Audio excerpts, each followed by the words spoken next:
भारतातून पळून गेलेला हिरा व्यापारी मेहुल चोक्सीला बेल्जियममध्ये अटक करण्यात आली आहे। ऑल इंडिया रेडिओच्या माहितीनुसार ही अटक केंद्रीय अन्वेषण विभाग म्हणजे सीबीआयच्या विनंतीवरून करण्यात आली आहे।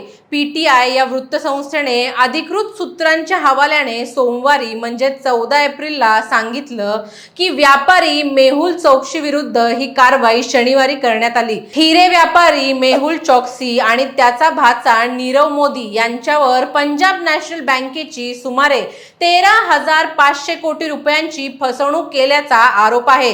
सूत्रांनी सांगितलेल्या माहितीनुसार अंमलबजावणी संचालनालय ईडी आणि सीबीआय या भारतीय यंत्रणांनी मेहुल चोक्सीला प्रत्यार्पणासाठी बेल्जियममध्ये ही कारवाई केली आहे। हा संपूर्ण व्हिडिओ पाहण्यासाठी बायोमध्ये दिलेल्या लिंकवर जाऊन दैनिक राज्य लोकतंत्रच्या YouTube चॅनलला लगेच सबस्क्राईब करा। व्हिडिओ कसा वाटला तुमची मते आणि प्रतिक्रिया खाली कमेंट बॉक्समध्ये आम्हाला नक्की कळवा। धन्यवाद।